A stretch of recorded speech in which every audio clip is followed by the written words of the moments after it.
Bon, pour commencer cet épisode, pour ceux qui regardent la vidéo ou pour ceux qui l'écoutent, vous avez peut-être remarqué ou entendu que je suis pas dans mon studio. C'est un choix que j'ai fait, donc vous vous demandez peut-être où est-ce que je me trouve là de suite pendant que j'enregistre, pendant que je suis en train d'enregistrer, et je suis à Supercolé en fait. Supercolé, c'est l'endroit où il y a 3 semaines, sur l'échappée belle, j'ai pris la décision d'abandonner. J'ai rendu mon dossard et je suis parti de la course jusqu'à retrouver ma compagne qui m'a récupéré. Et je trouvais ça important, intéressant de réaliser cet épisode hors série, d'enregistrer cet épisode hors série à ce lieu qui, alors d'une part, comme c'est un épisode sur l'échappée belle, en tout cas mon échappée belle, la traversée nord, le 92 km et 7000, je trouvais ça intéressant de venir sur ce lieu parce que déjà il est emblématique pour la course elle-même, pour l'événement. C'est l'endroit où la plupart des courses passent, pour ne pas dire toutes si je ne me trompe pas. Je suis pas sûr pour le 60, mais peu importe. C'est une grande base de vie, il y a beaucoup de monde, il y a beaucoup d'animation, il y a beaucoup de motivation, il y a beaucoup d'émotions qui ressortent de cet endroit. Déjà de base, naturellement, c'est pas rien. Et puis, c'est le lieu où on passe forcément quand on sort de la partie la plus difficile de l'échappée belle pour arriver vers une partie plus cool, on va dire. Même si sur l'échappée belle, il n'y a pas vraiment de partie cool. Mais c'est également un lieu qui, pour moi, est extrêmement chargé en émotions parce que jusqu'ici, j'avais quasiment jamais abandonné sur une course. C'était loin de moi l'idée d'abandonner un jour, et surtout pas sur cette course que je prépare depuis si longtemps, que je préparais depuis si longtemps.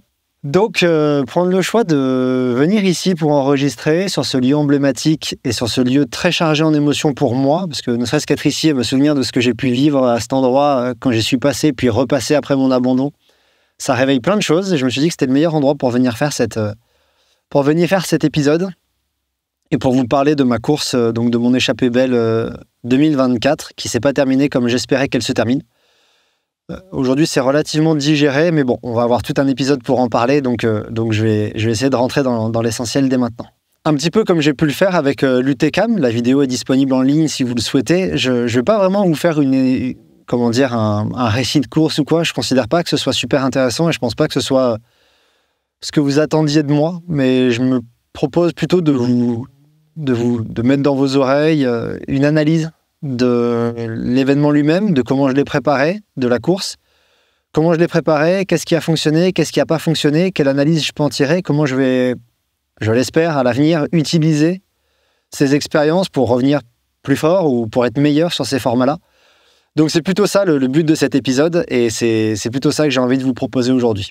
Exactement comme la dernière fois, à la demande générale, je vous remercie d'ailleurs pour tous les commentaires que vous m'avez laissés sur la dernière vidéo. J'ai pas de script, j'ai rien préparé, si, j'ai quand même préparé quelques éléments, quelques points que je veux aborder, mais c'est vraiment du freestyle, de l'impro, avec ce qui me vient par la tête et ce qui me vient par le cœur, surtout parce que cet épisode, il va quand même être pas mal chargé en émotions, puisque cette course l'été, cet abandon l'été, ça m'a beaucoup touché vraiment de rendre mon dossard. Et donc je me suis dit que déjà ça avait l'air de vous avoir plu sur l'UTCAM, donc je voulais reproduire l'exercice, même si je suis pas très à l'aise d'habitude. Et je pense que les émotions et ce que j'ai réellement ressenti, ça va me permettre de guider ça assez naturellement, donc je me suis reprêté à ce petit jeu. La première chose que je peux vous dire, c'est que j'ai mis du temps quand même à faire cette vidéo et à me décider de venir ici pour la faire. Il m'a fallu quand même un peu de temps pour digérer. Des fois, il y a des personnes que je connais qui vont abandonner sur une course et qui vont réussir à passer super vite à la suite. Et c'est pas trop mon genre. Il m'a fallu vraiment beaucoup de temps pour digérer. Juste après l'échappée belle, je suis parti travailler sur l'UTMB, qui était un UTMB une semaine folle. Et je me suis dit, quand je suis allé partir sur l'UTMB, je me suis dit, cette semaine est tellement folle quand j'y vais, c'est tellement rempli de plein de choses, de plein de rencontres, de plein d'événements, de plein de discussions, que je vais penser à autre chose et je reviendrai sur la course plus tard. Et ça n'a pas du tout marché. J'ai quand même passé mon UTMB à penser à cette échappée belle. Qu'est-ce qu'a pu faire que j'ai abandonné, qu'est-ce que j'ai raté, et je m'en voulais vraiment beaucoup. Le message, j'avais posté une story sur Instagram juste après mon abandon, et je l'ai relu il n'y a pas très longtemps, et je me suis dit que vraiment je m'en voulais à ce moment-là quand j'ai abandonné. Je m'en veux toujours un peu, mais j'ai moins de rancœur, je pense, envers moi-même. J'ai réussi à trouver un petit peu plus d'autocompassion. Et j'arrive un peu mieux à lire les éléments qui m'ont amené à abandonner. Donc c'est un peu mieux aujourd'hui. Et je pense que les raisons qui font que je m'en veux beaucoup, c'est parce que vous allez le voir au cours de l'épisode, j'ai abandonné pour des raisons qui sont ce que je répète à mes athlètes à longueur de temps de ne pas faire. Et je ne sais pas pourquoi, sans m'en rendre compte, je me suis retrouvé à le faire, à faire ces choses. Et la conséquence a été celle qu'on pouvait attendre, c'est-à-dire que c'était plus possible d'avancer. Même si j'ai plus de rancœur envers moi, et si je suis assez à l'aise avec le fait que j'ai abandonné, je vais quand même mettre l'accent sur quelque chose dans cette course, et je vous conseille de faire pareil quand vous avez un échec et une réussite, c'est pas propre à l'échec. Je vous conseille vraiment d'attribuer les raisons de votre réussite et les raisons de votre échec à vous-même. Et moi, c'est ce que j'ai pris le temps de développer là, ces dernières semaines jusqu'à réaliser cet épisode aujourd'hui. C'est en moi, qu'est-ce que je peux trouver comme explication, et pas comme culpabilisation, mais comme explication rationnelle qui font que j'ai abandonné sur cette course. Donc c'est surtout ça que je vais vous présenter autour de cet épisode-là, et vous allez voir que même s'il va y avoir quelques éléments extérieurs que je vais mettre en connexion avec l'abandon, en fait, ce sera très centré sur moi-même, et je vous invite à faire pareil. Si vous avez un abandon un jour, centrez-vous sur vous-même, prenez le temps qu'il vous faut, mais trouvez les raisons et les adaptations dans vous-même, et pas dans des causes extérieures. Alors, il y a eu beaucoup de déceptions suite à cet abandon, et la raison pour laquelle j'ai été très déçu, c'est parce qu'en fait, je préparais cette échappée belle, cette traversée nord, depuis 2023, et je pourrais même dire depuis 2022. La première fois que je me suis inscrit sur l'échappée belle, c'était en 2022 sur les 60 km. Au final, en 2022, je fais l'UTCAM 50, je me blesse dessus, et donc je suis pas en état, la préparation sera pas optimale, il y a 2 mois entre les 2 événements. D'ailleurs, j'ai refait cet enchaînement UTCAM et échappée belle cette année. Et il y a 2 mois entre les 2 événements, et vu la blessure que je m'étais faite en 2022, pour moi, c'était pas possible d'arriver en forme à l'échappée belle, 60 km. Donc, je décide de ne pas prendre le départ, je préviens l'organisation, et j'attends l'échappée belle 2023. C'est vraiment mes montagnes, on est dans Beldon, c'est un des lieux où je préfère évoluer, donc c'est une course qui me tenait beaucoup à cœur. Janvier 2023, je me réinscris sur la course. Je me prépare, je m'entraîne, je fais tout ce qu'il faut. J'essaye d'aligner les planètes. Elles le sont plutôt. Je me sens plutôt prêt. Août 2023, les prévisions météorologiques font que la course ne peut pas se dérouler. Le lendemain de l'annulation, en août 2023, pour moi, la décision elle est déjà prise. Je serai sur l'échappée belle en 2024. Et à partir d'août 2024, je pense que j'ai fait quasiment que de l'entraînement spécifique à cette course, et j'ai vraiment quasiment passé 1 an à m'entraîner en pensant uniquement à l'échappée belle. Ok, j'ai pris le départ de l'UTCAM 75, qui était une course extraordinaire. Vous pouvez regarder la vidéo ou l'épisode, écouter l'épisode qui est en ligne déjà. J'ai vraiment apprécié le temps que j'ai passé sur l'UTCAM et préparé cette course, mais ça restait un objectif secondaire. Un objectif qui avait pour but ce 75 km et 4005, si je me souviens bien, sur le papier. Un objectif qui avait pour but de me préparer à l'échappée belle 2024. Et j'ai vraiment tout orienté vers la réalisation, et je l'espérais, ma réussite sur l'échappée belle 2024. Donc c'est peut-être pour ça, après autant de temps avec cette course en tête, cette course en ligne de mire, cet événement en ligne de mire, si on intègre l'échappée belle 60 km, c'est peut-être pour ça qu'il y a eu autant de déceptions quand j'ai dû rendre le dossard sur cette course-là, parce qu'en fait c'est quelque chose que j'avais en tête depuis vraiment longtemps.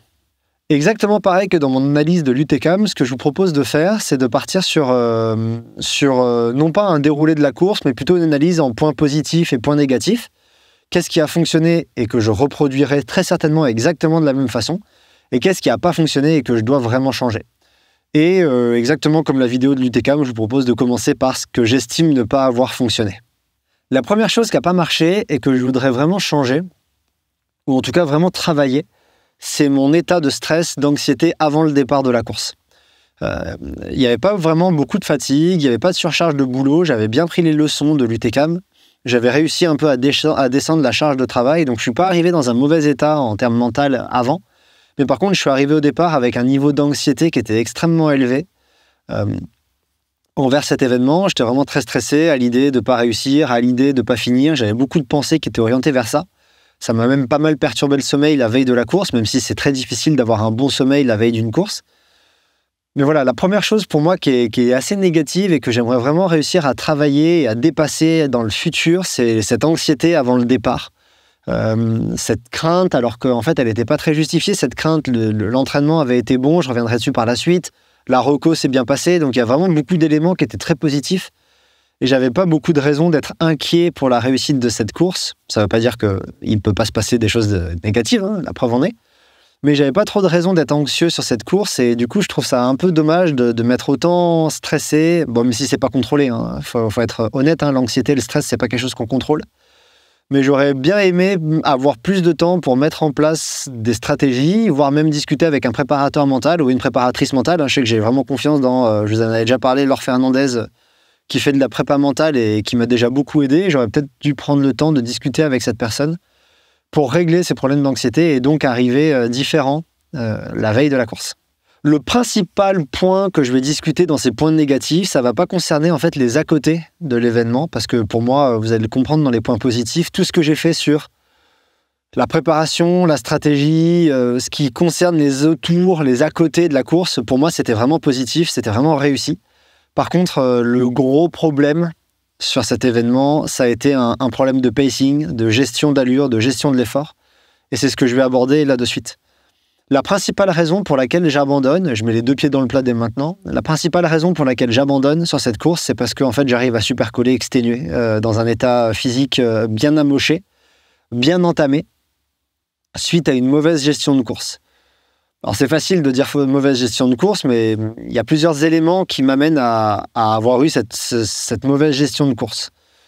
La première chose, c'est que j'ai voulu vraiment mettre en place une stratégie pour me concentrer sur mes sensations, pour me concentrer sur mon ressenti et sur ce que je vivais pendant la course.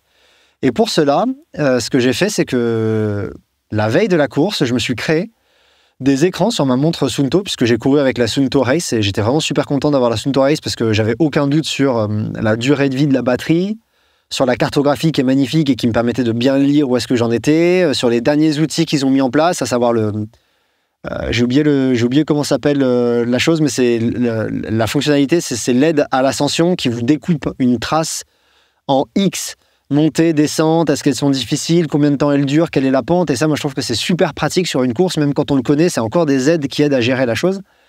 Donc bref, je suis parti avec cette Suunto, et la veille de la course, je crée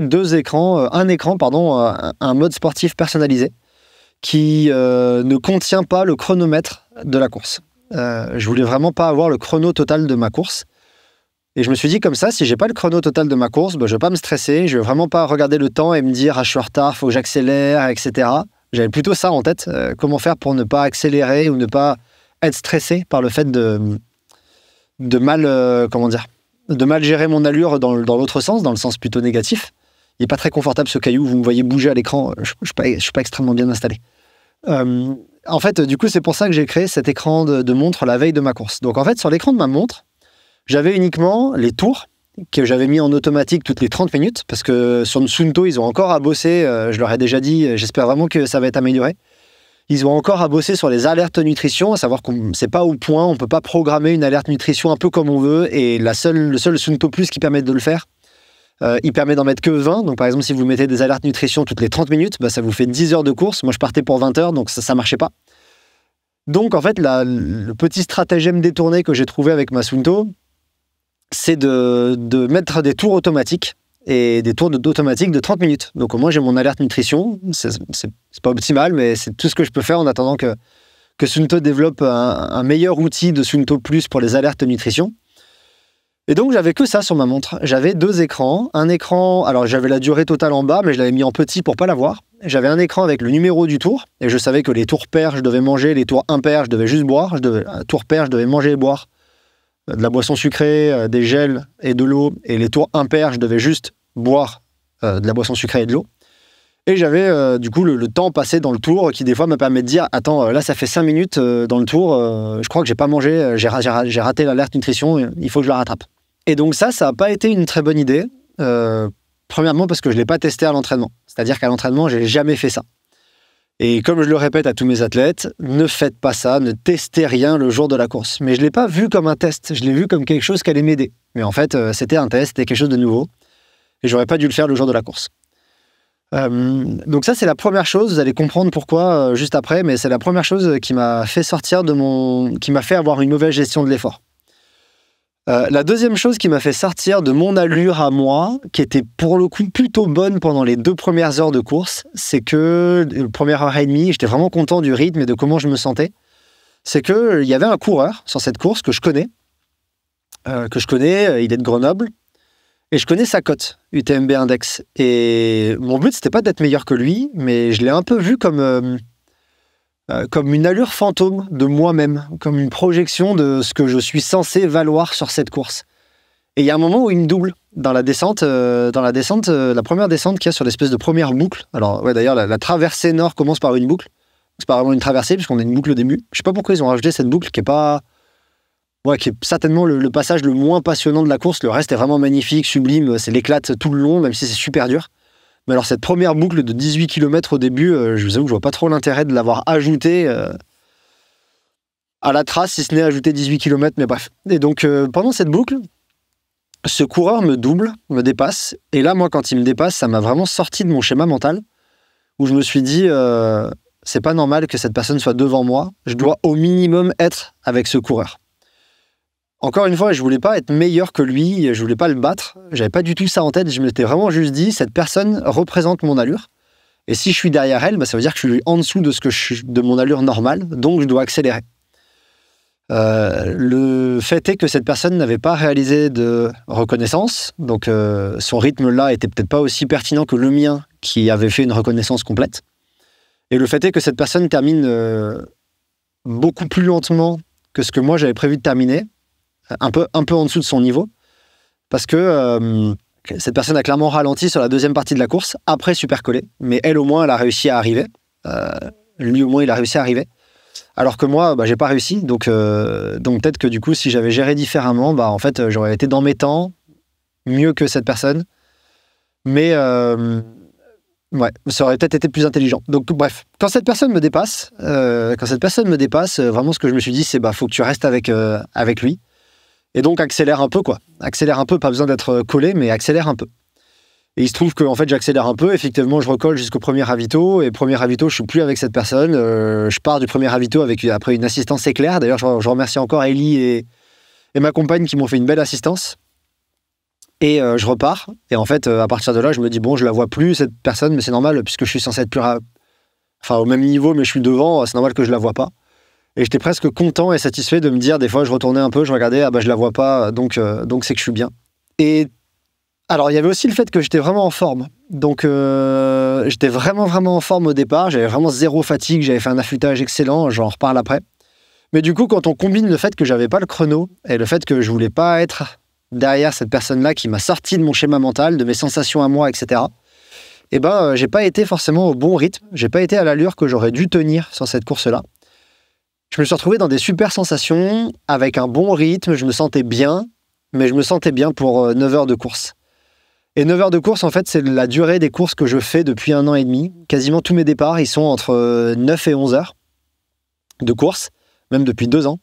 Ils sont entre 9 et 11 heures. Et du coup, je me suis retrouvé dans ces sensations de mon allure est bonne, l'effort que je donne là de suite est bon, mais il est bon pour 9 à 11 heures de course. Et en fait, il n'est pas bon pour la reconnaissance que j'ai faite. Il n'est pas bon pour ce que je connais du terrain.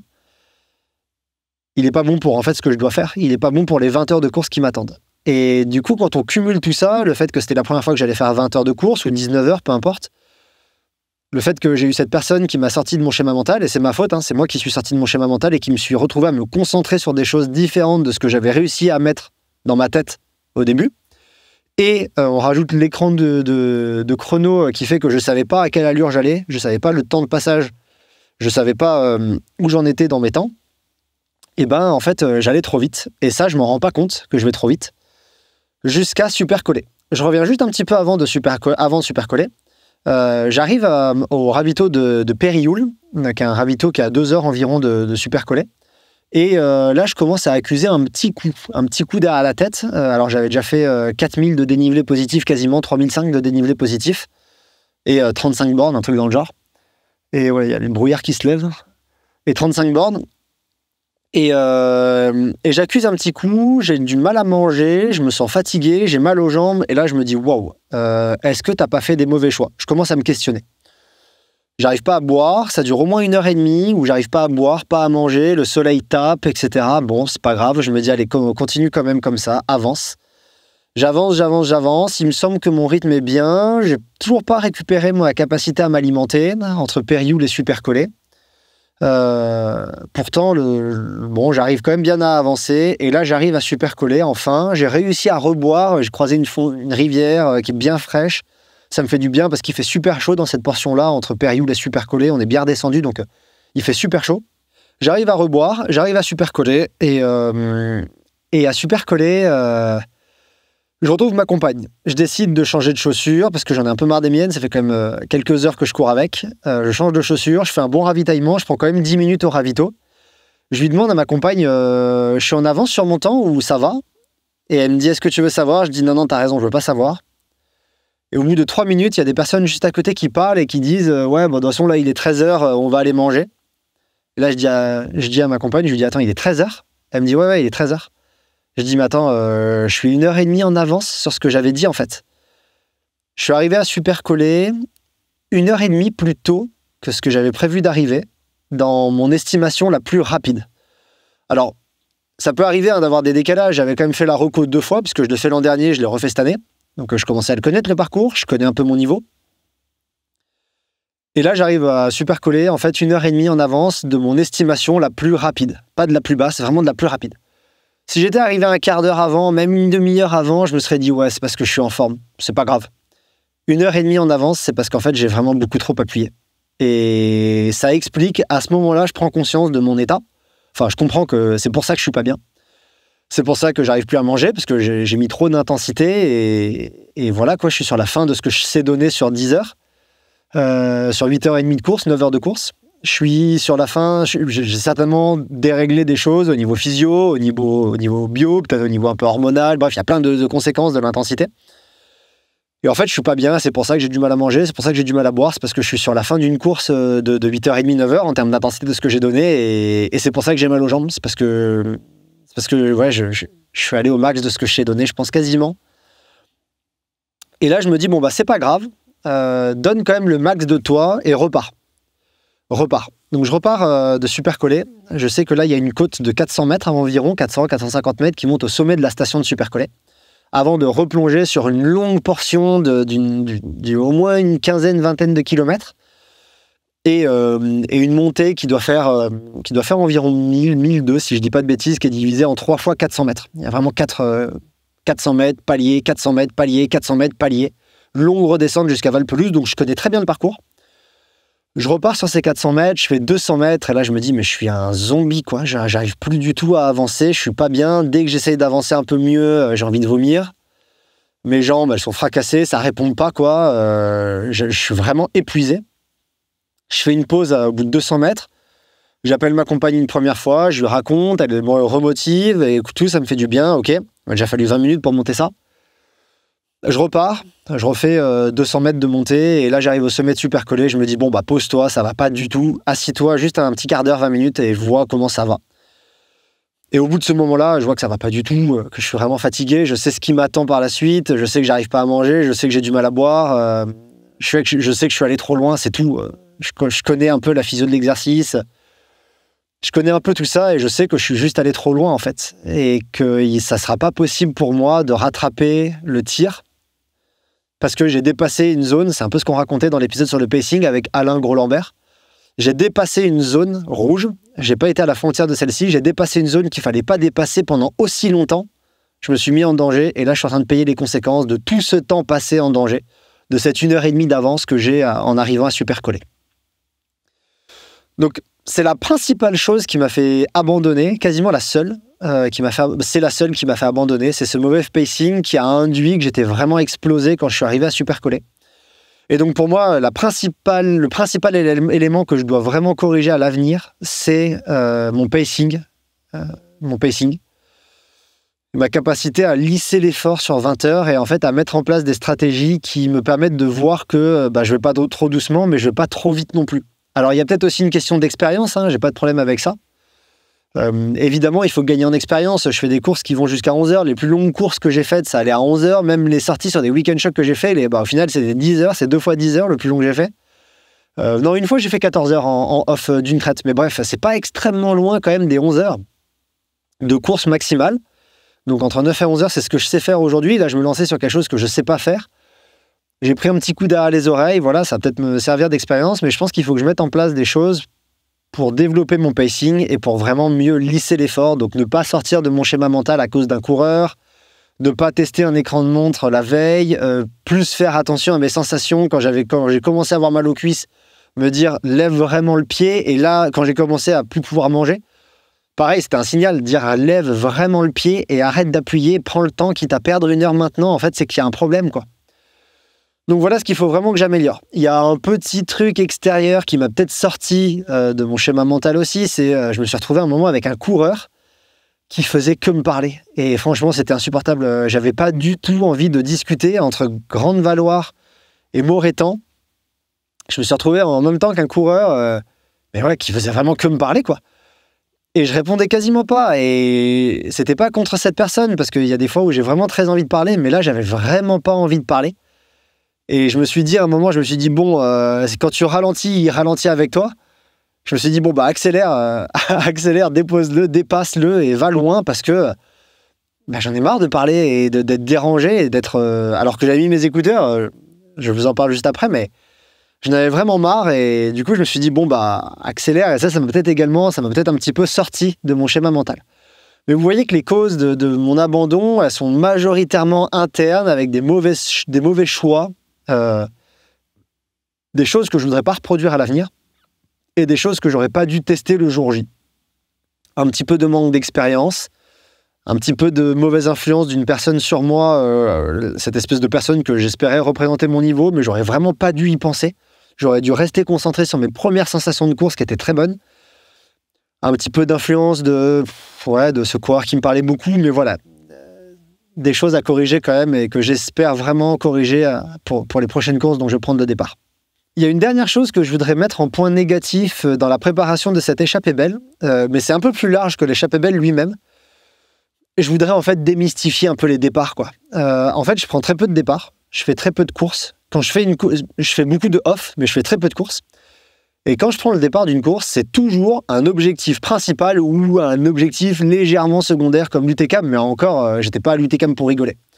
Ce qui fait que pour moi, à chaque fois que je prends une course, c'est le Graal de l'année. Il y en a 1 ou 2 dans l'année, et il faut pas que je me rate, parce que c'est THE course. Et je sais que si ça se passe mal, je reprendrai pas de départ de suite. Et ça, je pense que c'est une erreur de ma part. Si je veux être compétitif, si je veux être bon, si je veux améliorer mon niveau, il faut que je démystifie les courses, il faut que je démystifie les départs. Il faut que je cours avec un dossard plus souvent. Ça permettra de moins avoir ce côté course égale énorme événement, cette énorme pression, cette énorme anxiété que je peux ressentir quand je suis au départ d'un événement. Et donc peut-être de pas vivre le même niveau d'anxiété ou le même niveau de stress, par exemple, quand quelqu'un me dépasse, en me disant c'est pas grave que quelqu'un te dépasse, tu sais faire, tu l'as déjà fait plein de fois parce que tu as déjà fait plein de courses.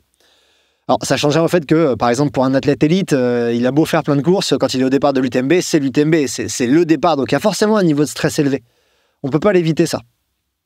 Mais pour moi, je pense qu'il y a quand même un niveau d'anxiété, de stress rabaissé, si on arrive à avoir plus de départs, des départs plus réguliers, et donc casser un petit peu ce côté extraordinaire que représente la course. Donc ça, c'est quelque chose que je veux vraiment améliorer dans l'année à venir.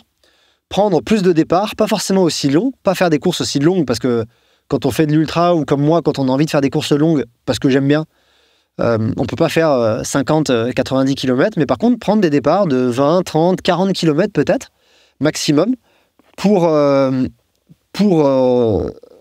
m'habituer à avoir un dossard, pour m'habituer à courir, pour m'habituer à l'adversité, pour m'habituer au rituel d'avant-course, à me coucher tôt, avec un peu de stress, à me lever tôt, à faire mon rituel du matin.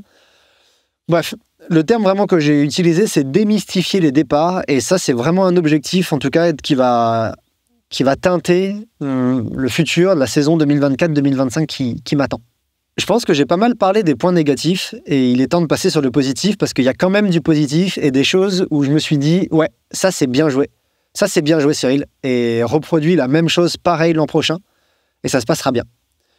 La première chose que j'ai réussi, c'est l'entraînement.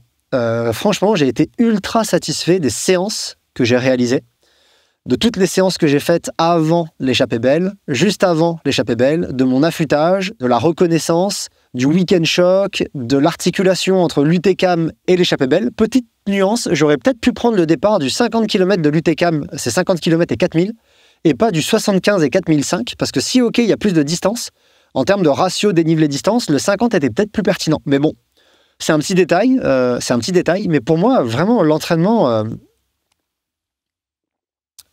a été vraiment réussi, et je suis super content du choix des séances que j'ai fait, de l'articulation des séances, de l'articulation des charges, des phases de récupération.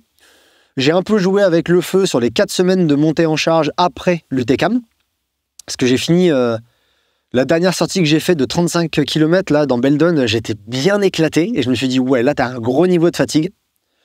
Mais j'en ai bien récupéré, le week-end choc a été très difficile, mais je l'ai construit sur de la fatigue, j'avais quand même bien diminué la charge avant, donc en fait, je l'ai quand même pu le faire. Et j'avais fait un choix de 3 semaines d'affûtage. C'est pas rien, 3 semaines d'affûtage. Donc, c'était quand même pas si débile, parce que 3 semaines d'affûtage, je les ai bien gérées et ça m'a permis de vraiment récupérer. Alors, je suis pas encore 100% convaincu que 3 semaines d'affûtage, c'est le mieux. Là, dans ce que j'ai fait, ça a très bien marché. Et comme je vous l'ai dit au début, je suis arrivé au départ de l'échappée belle, j'étais vraiment en forme. Je me sentais vraiment dans une forme olympique, j'avais de super sensations, pas la moindre douleur, c'était lissé, j'avais une énergie débordante. Mais c'était 3 semaines d'affûtage qui étaient pertinentes par rapport au niveau de charge que je me suis collé avant. Et pareil, le week-end choc, il était à 3 semaines, j'y suis allé mollo sur les descentes en week-end choc, donc je me demande si je me suis bien chauffé les jambes comme il fallait. J'ai vraiment beaucoup de réflexions en ce moment sur à quoi doit ressembler dans le meilleur des mondes l'affûtage.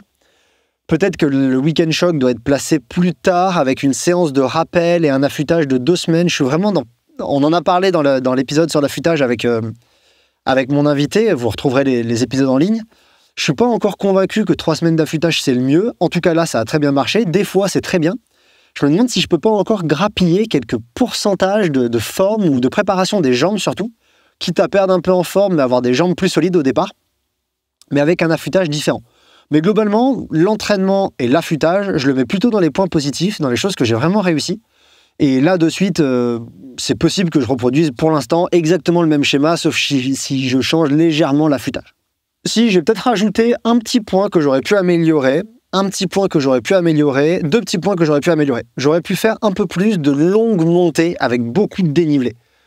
Alors, c'est un détail, mais quand je regarde un peu les séances que j'ai faites avant l'échappée belle, j'ai des montées qui font 800 à 1000 mètres maximum, puis je redescends, puis je remonte. Et bon, pas tout le temps, hein, mais en majorité, vraiment genre peut-être 80-90% du temps. Alors que sur l'échappée belle, il y a quand même une longue montée, au moins 2 fois. On prend une fois 1004, 1002, une fois 1007. Et peut-être que si j'avais voulu être encore meilleur dans ces parties-là, j'aurais pu faire encore plus de montées du genre, de vraiment longues montées de 1500, 1700, 2000 mètres d'un coup. Alors, il faut les trouver, mais il y en a autour de Grenoble, on a de la chance. On a des belles montées et des belles côtes non-stop. Et ça, je pense que c'est un petit truc que j'aurais pu faire un peu différemment. Peut-être que j'essaierai. Et un autre point que j'aurais pu un peu améliorer, c'est le temps passé à vélo. J'ai pas passé assez de temps en vélo, ou en tout cas j'en ai passé moins que l'an dernier. Je sais pas si c'est assez ou pas assez, ça je pourrais pas vous le dire.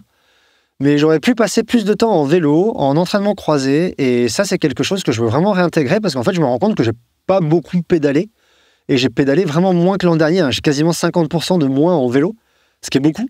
Et alors que l'an dernier, ça m'avait bien réussi sur la forme que j'ai eue. Je me sentais vraiment bien avec tout ce que j'ai fait en vélo. Donc ouais, peut-être pousser un petit peu plus le curseur de l'entraînement croisé.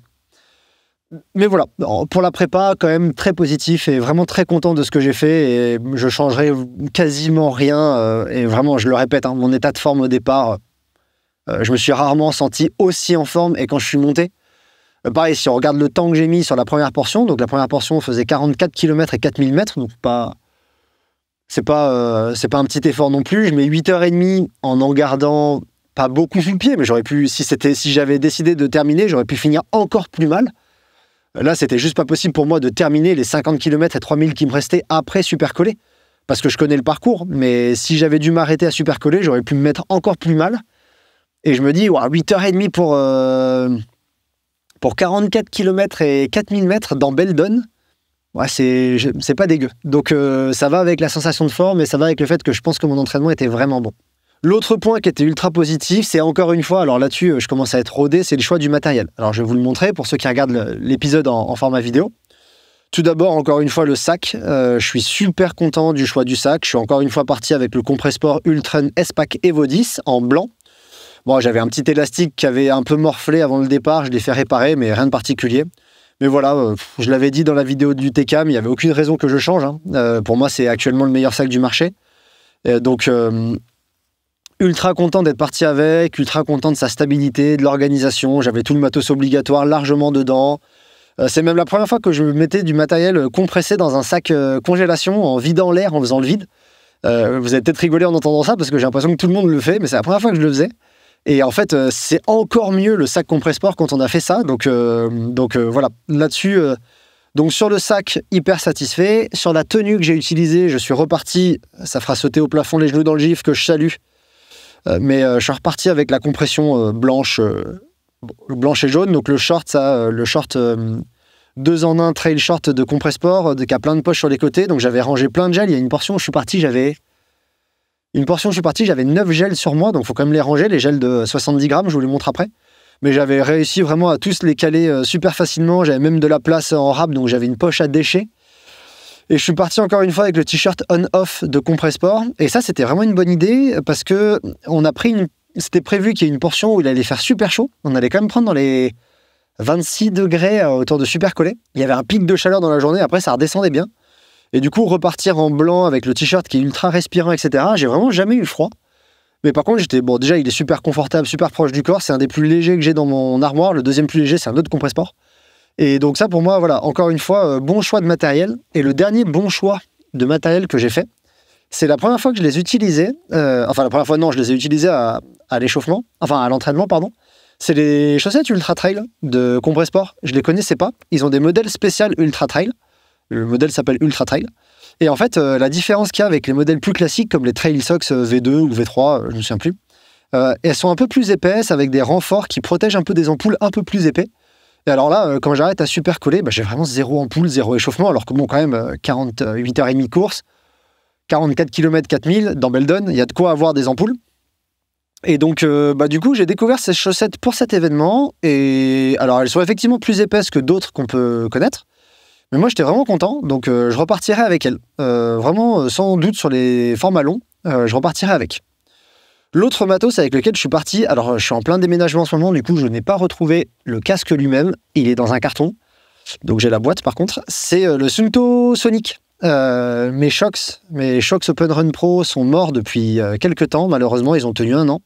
J'étais un peu déçu, je vous avoue, par la durée de vie du casque. Là, sur le coup, ça m'a vraiment déçu. Surtout que j'ai rien fait de particulier avec.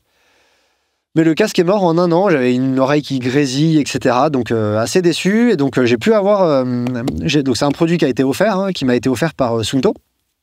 Ils m'ont offert le Sonic. Et bon, au-delà du fait que ça fait un petit style, parce que ça a sorti à la tenue Compressport, mais ça on s'en moque complètement.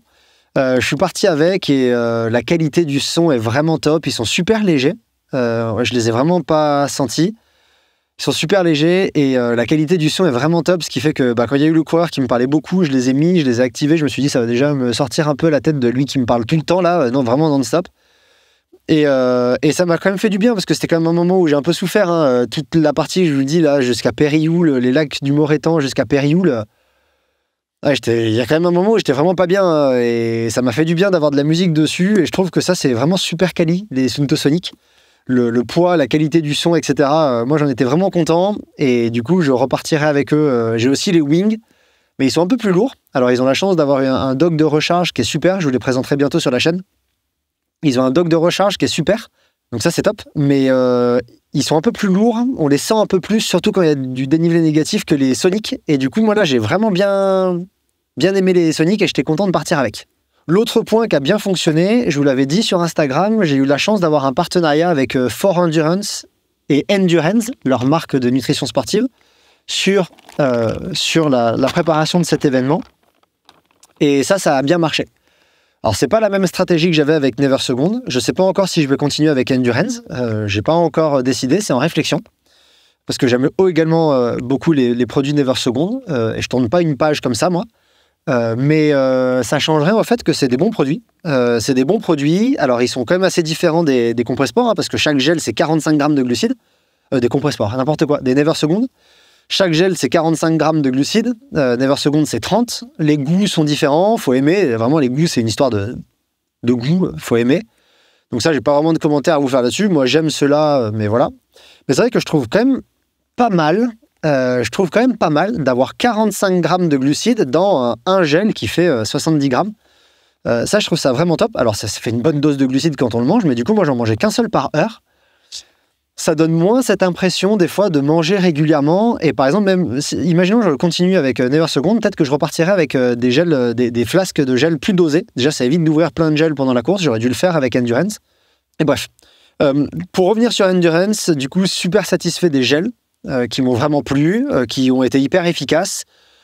Pour moi, c'est absolument pas eux qui sont à mettre en cause sur les troubles gastriques, l'impossibilité à manger que j'ai eu. Parce que je les ai testés à la reconnaissance pendant 2 fois 10 heures, donc pendant 20 heures d'affilée, j'ai mangé un gel par heure, ça fait 20 gels. S'il y avait eu un souci avec ces gels-là, je l'aurais largement ressenti pendant la reco, donc pas de problème. Et leur gel caféiné aussi, il est bien cool, parce qu'il y a 130 mg de caféine dedans, et donc ça aussi pour moi c'était un bon choix. Bon, le goût est cool parce qu'en fait c'est cherry, donc c'est cerise caféine, ça donne un espèce de goût coca, j'aime bien. Mais comme je vous l'ai dit, c'est des goûts, donc j'ai pas à me prononcer là-dessus, juste moi j'aime bien. Mais voilà, pour moi déjà ça c'est un très bon choix en termes de gel. J'étais vraiment content de pouvoir utiliser ces gels-là sur la course et vraiment pas insatisfait du choix. L'autre point sur lequel j'étais content, c'était la boisson. Parce que déjà, elle est dosée en glucose-fructose exactement pareil que les gels. Donc, on est sur du 1,08 en glucose et 0,8 en fructose, qui est un des ratios les plus optimaux d'après la littérature. Il y a 2 ratios qui sont intéressants, hein, les 1,08 et les 1,05. Et 1,05, c'est ce que fait Never Second, ou 2 pour 1, mais c'est pareil, c'est 1,05 ou 2 pour 1, c'est la même chose. 1,05 ou 1,08, c'est les 2 ratios qui sont les meilleurs, qui sont à choisir en fonction des situations et de la consommation de glucides. Ça, c'est une autre question, j'en parlerai dans un épisode. Mais du coup, là, on est sur du 1,08, comme les gels. Et bah, moi, je trouve que les boissons sont super efficaces. Elles sont bonnes en goût, elles passent bien, elles se diluent bien. Il y a uniquement ce dont on a besoin pendant un effort de longue distance, et j'insiste vraiment là-dessus. Pour moi, on a besoin, sur un effort de longue distance, on a besoin que de glucides, d'eau et de sodium. Basta. Et c'est ce qu'il y a là-dedans. Donc voilà, moi, j'étais vraiment content. Je suis parti sur les 2. J'ai alterné entre la boisson goût orange et la boisson goût citron. Je les ai dosés à ma façon. Généralement, je ne suis pas les dosages recommandés sur les paquets. Parce qu'en fait, on s'en moque complètement. C'est pour une boisson isotonique, mais isotonique, ça marche que si vous buvez uniquement de la boisson d'effort. Donc, du moment où vous rajoutez de l'eau, c'est plus isotonique dans l'estomac. Donc, en fait, on s'en moque complètement de isotonique ou pas. En tout cas, c'est mon avis. Du coup, je suis parti avec cette boisson-là et ouais, voilà, vraiment satisfait. Par contre, il y a un petit bémol et j'aurais dû le dire dans la partie sur les points négatifs, mais ça ne concerne pas la boisson, ça concerne moi, comment j'ai géré la chose. Je vous l'avais déjà dit, j'ai une tendance à faire des flasques surdosées et je pars avec 3 flasques, 2 flasques d'eau, une flasque sucrée. Comme ça, je dissocie l'eau du sucre et j'ai encore eu la preuve sur cette échappée belle que c'était la meilleure des choses à faire parce que le moment où j'arrivais plus à manger ni à boire, le moment où j'ai pu reboire, si c'était encore de la boisson d'effort, j'aurais pu être super écœuré et vraiment me mettre mal à pas pouvoir boire du tout parce que ça repassait pas. Alors que là, quand j'ai pu reboire, j'ai repris une boisson d'eau et ça m'a fait du bien. Du coup, j'ai pu reboire de l'eau pure. Donc, je vous conseille vraiment de dissocier vos flasques sucrées et vos flasques d'eau et ne pas mélanger les deux, que ce soit des apports différenciés. Et en fait, il y a une flasque là, comme je partais sur une portion où je risquais d'être 7 à 8 heures tout seul, je suis parti sur une portion où je me suis dit, bah, dans ce cas-là, tu dois faire une flasque chargée à 160 grammes. Et j'étais jamais allé à l'entraînement non plus. Encore une erreur de ma part, encore un truc que j'ai pas testé à l'entraînement et que j'ai testé en course. Mais je me suis dit que ça changeait pas grand-chose, mais en fait, ça change beaucoup. Je suis parti avec une flasque de 160 grammes et je me suis dit, ouais, bois-la sur 5 à 6 heures. Et quand j'y repense, c'est vraiment débile. Quand j'y repense, c'est vraiment débile parce que autant une flasque sucrée, on se dit, il faut que je la boive sur 2 heures. Ça peut marcher. On arrive à peu près à jauger pour boire une flasque sur 2 heures. Il faut que je la boive sur 3 heures. Ça peut passer. Je l'ai fait sur du TCAM. Et là, j'ai eu la sensation que la boire sur 4 heures, 5 heures, peut-être 6, mais je savais pas combien boire en fait. Je savais pas si je devais boire une petite gorgée, une grosse gorgée. Comment je savais si j'étais à 1/6 de la flasque ou 1/5 ou 2/5 de la flasque. Donc ça, c'était idiot. En plus, à un moment, j'ai croisé un cours d'eau, je l'ai re-rempli. Du coup, après, je me suis dit, mince, Ça veut dire qu'il faut que j'en boive plus. Enfin, ouais, c'était n'importe quoi. Ça, c'était vraiment pas une bonne idée que j'ai eue de ma part. Donc, désolé pour les personnes à qui j'ai dit de le faire. Je pense que jusqu'à 2-3 heures, la flasque, ça marche. Se dire, voilà, là, j'ai une flasque que je dois boire en 2 heures, 3 heures. Une flasque sucrée, par exemple, que je dois boire en 2 heures, 3 heures, ça va. Plus 5-6 heures, moi, je pense que ça commence à être en fait vraiment compliqué parce qu'on ne sait pas jauger la dose qu'on apporte. Et c'est ce qui s'est passé. J'arrive à Périoul. J'ai bu ma flasque en entier. C'est-à-dire qu'en 3 heures, j'avais bu ce que je devais boire en quantité de glucides sur 5 heures. Et du coup, je pense que ça a aussi participé au fait que j'étais pas bien. C'est parce que je pense que j'ai apporté beaucoup trop de glucides. J'ai dû dépasser les doses que je m'étais imposées. Croisé à l'intensité, croisé au fait que c'est des zones de consommation de glucides sur lesquelles je ne vais pas. Là, j'étais plutôt sur 70-80 grammes. Si je suis passé en consommant trop de boissons d'effort, si je suis passé à 100, 90, 100, 110 pendant même 2 heures, j'ai pas l'habitude, je me suis pas entraîné à ça. Donc ça passe pas. Donc voilà, ça c'est un truc sur la boisson où j'aurais dû mieux faire. Mais ça changera aux boissons elles-mêmes, hein. C'est pas les boissons elles-mêmes le problème, c'est ma gestion de la boisson. Et par exemple, j'aurais dû partir sur les 5 heures avec 2 flasques. Une que j'aurais remplie sur un glacier, parce que je savais que je pourrais remplir au milieu, que j'aurais remplie, et du coup j'en aurais une où je me suis dit, celle-là je la bois en 2 heures, 2 heures et demie, c'est raisonnable. Et celle-là, la deuxième, je la bois en 2 heures, 2 heures et demie également, c'est raisonnable aussi. Mais voilà, je repartirai pas avec une flasque où je vais me dire, celle-là je la bois sur 6 heures, je pense que ça n'a pas de sens, quoi. Ça n'a pas de sens, et c'est super difficile à gérer en fait. Voilà, il y a une stratégie que j'aurais pu essayer aussi avec les gels endurance, c'est 100% gel, parce que comme chacun vous apporte 45 grammes de glucides, si vous en mangez 2 par heure, ça vous fait 90 grammes de glucides et vous avez que de la boisson, donc vous partez à 2 flasques d'eau, 2 gels par heure. Alors ok, ça fait plus de gel, mais je suis pas persuadé que ce soit une mauvaise idée et ce serait à tester. En tout cas, c'est quelque chose que j'aimerais bien tester à l'avenir. Un dernier point positif que je pourrais mentionner, qui est important, je pense, c'est le choix des chaussures. Parce que je suis parti avec les Lova Fortux, donc pas les Amplux que j'avais utilisés sur l'UTCAM. Les Fortux, la version plus maximaliste, plus grosse, plus amortissante. C'était un bon choix. Vraiment, j'ai testé plein de chaussures j'ai la chance d'en avoir plein avec les tests que je réalise, donc j'avais vraiment le choix. C'était un super choix. Je suis trop content d'avoir fait ce choix et elles ont bien montré leur potentiel sur ce terrain accidenté. Par contre, je pense qu'elles étaient trop usées au départ, un peu trop usées au départ, et j'aurais dû prendre une autre paire et j'aurais dû le voir venir, parce qu'en plus, si j'avais checké le kilométrage des chaussures sur Strava, c'est la seule raison pour laquelle j'utilise Strava, hein, c'est pour checker le kilométrage de mes pompes. Si j'avais regardé le kilométrage, j'aurais vu qu'elles étaient déjà à 500 bornes faciles, voire un peu plus. Et je les ai utilisées sur mes recos, je les ai utilisées dans Beldon. Et c'est pas 500 km, par exemple dans le Vercors, qui est hyper roulant, où il n'y a pas beaucoup de choses abrasives, où les chaussures sont pas trop tordues. C'est 500 km sur des terrains qui sont quand même très accidentés, très techniques. Je pense qu'elles ont une usure un peu plus prononcée, et en fait, j'aurais dû m'acheter une paire, que j'aurais utilisé une 50aine de kilomètres avant le départ, juste pour les faire, et vraiment utiliser une paire neuve sur le départ. Parce que je sais que à Supercolé, quand je suis passé sur les Agility Peak, j'ai senti vraiment une énorme différence sous le pied, sur les Peak 5, alors que les chaussures sont pas ultra différentes. Oui, il y a une différence, mais elle n'est pas aussi marquée. J'ai eu l'impression, je me suis dit, ouah, mais j'ai enlevé un sabot là. Pareil, les crampons à l'arrière, je me suis rendu compte après coup qu'ils étaient un peu lisses, parce que j'ai glissé à un endroit, je me suis dit, mince, pourquoi? J'ai regardé mes crampons arrière et ils étaient un peu polis. Donc j'aurais pu faire un peu plus attention à l'état de mes chaussures avant de partir. Ça, c'est quelque chose que j'aurais pu améliorer, mais sinon, le choix lui-même du modèle, je pense que c'était un très bon choix. J'aurais pu aussi prendre les Agility Peak sur toute la course, parce qu'elles sont bien adaptées, mais je voulais une chaussure encore plus rigide sur la première partie, jusqu'à Supercolé. C'est l'avantage d'avoir fait une reconnaissance, encore une fois. Faites une reconnaissance quand vous allez préparer une course. Je vous invite tous à faire une reconnaissance.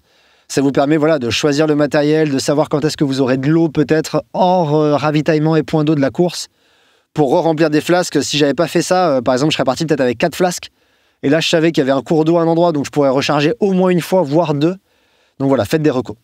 Je vais m'arrêter là pour mes retours, parce que c'est déjà un épisode trop long par rapport à ce que je voulais faire. Et c'est pas grave, mais j'avais plein de choses à vous raconter. Au final, il n'y a pas trop d'émotions dedans. J'avais peur d'être plus ému que ça. Et même si j'ai plein de sentiments là de suite quand je vous réalise cet épisode, ça va. Ça va et ça va bien. Et je me sens de repartir sur des événements... mais je vais mettre un petit bémol. Et je vais vous parler de quelque chose dont je vous ai encore jamais parlé. j'ai un problème de santé qui fait que depuis janvier 2024, tous mes entraînements sont douloureux. Tous mes entraînements sont douloureux et tous mes entraînements génèrent des douleurs et du pas bien après les entraînements. Je veux pas rentrer dans les détails de ce problème de santé. C'est pas quelque chose qui relève de la kinésithérapie, c'est pas quelque chose qui relève de l'ortho. C'est pas une tendinite, c'est pas un os, c'est pas un ligament, etc. C'est autre chose. Mais ça fait que depuis janvier, 90% de mes entraînements se font dans la douleur. Et mes recos, j'ai déjà dû m'arrêter, faire des pauses de 10 minutes parce que j'ai mal. Et du coup, quand je vous dis que ça va et que je me vois bien reprendre le départ d'une course, c'est vrai pour le côté entraînement, c'est pas vrai pour le côté santé. Et la santé, c'est primordial. C'est pas un problème de santé grave, c'est pas un problème de santé qui va durer longtemps, c'est un problème de santé dont juste il faut que je m'occupe. Et j'ai mis beaucoup de temps à pouvoir trouver les spécialistes qui peuvent s'occuper de moi.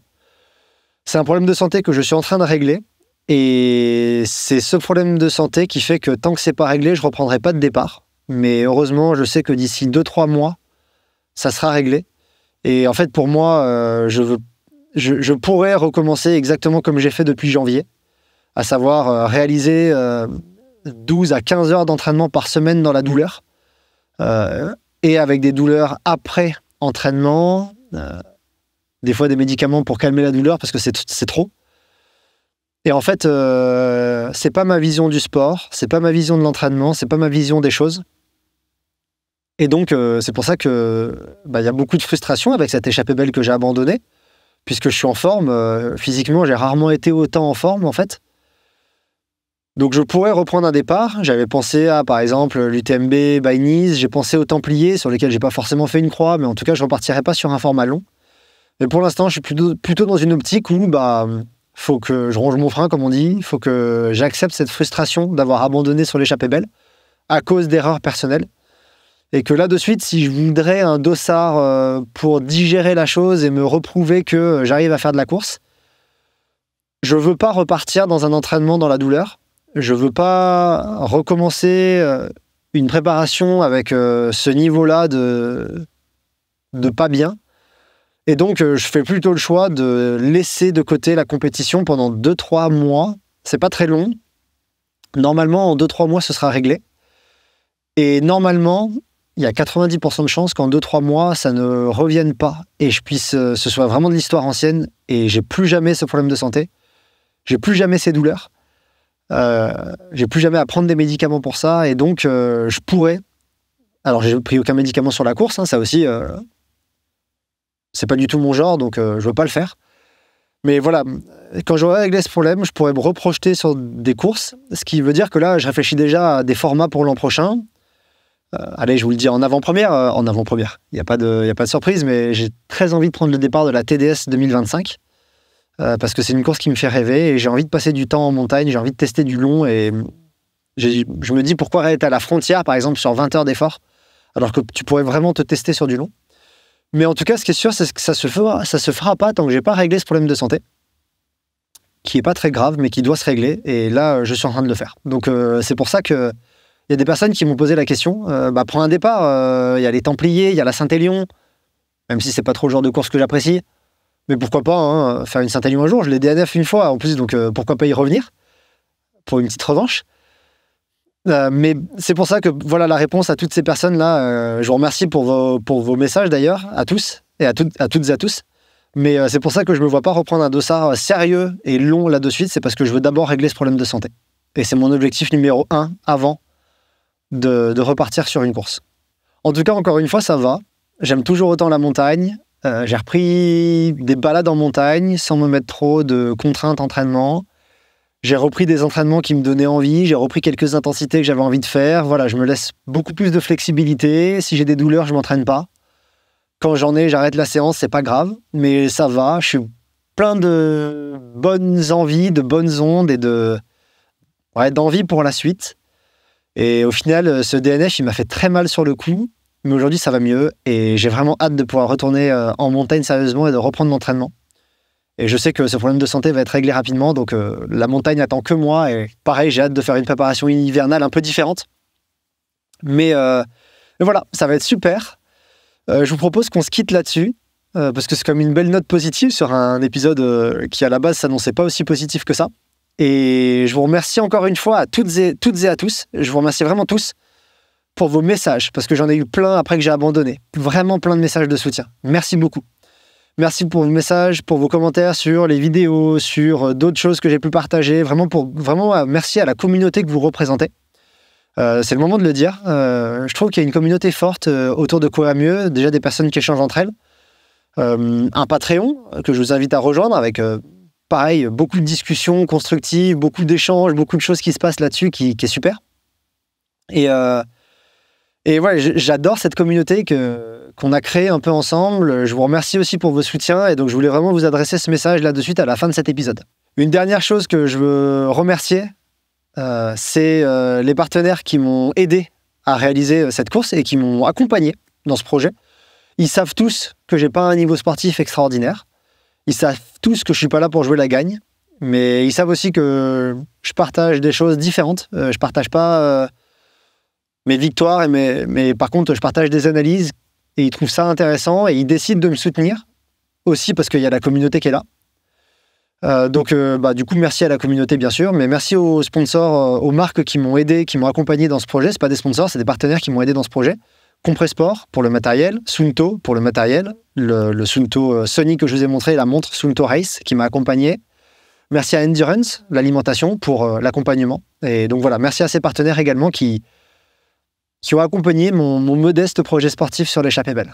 Je vais passer un peu de temps à Super-Coller, je vais aller me balader avant que la pluie n'arrive. Je vous dis à très bientôt pour un nouvel épisode, parce que par contre, les épisodes seront toujours présents, et il y a encore plein de choses que je vais vous montrer, je vais encore faire des tests, je vais encore faire des off quand je peux, je vais encore vous montrer comment s'entraîner, je vais encore vous donner des conseils, donc ça ne change pas.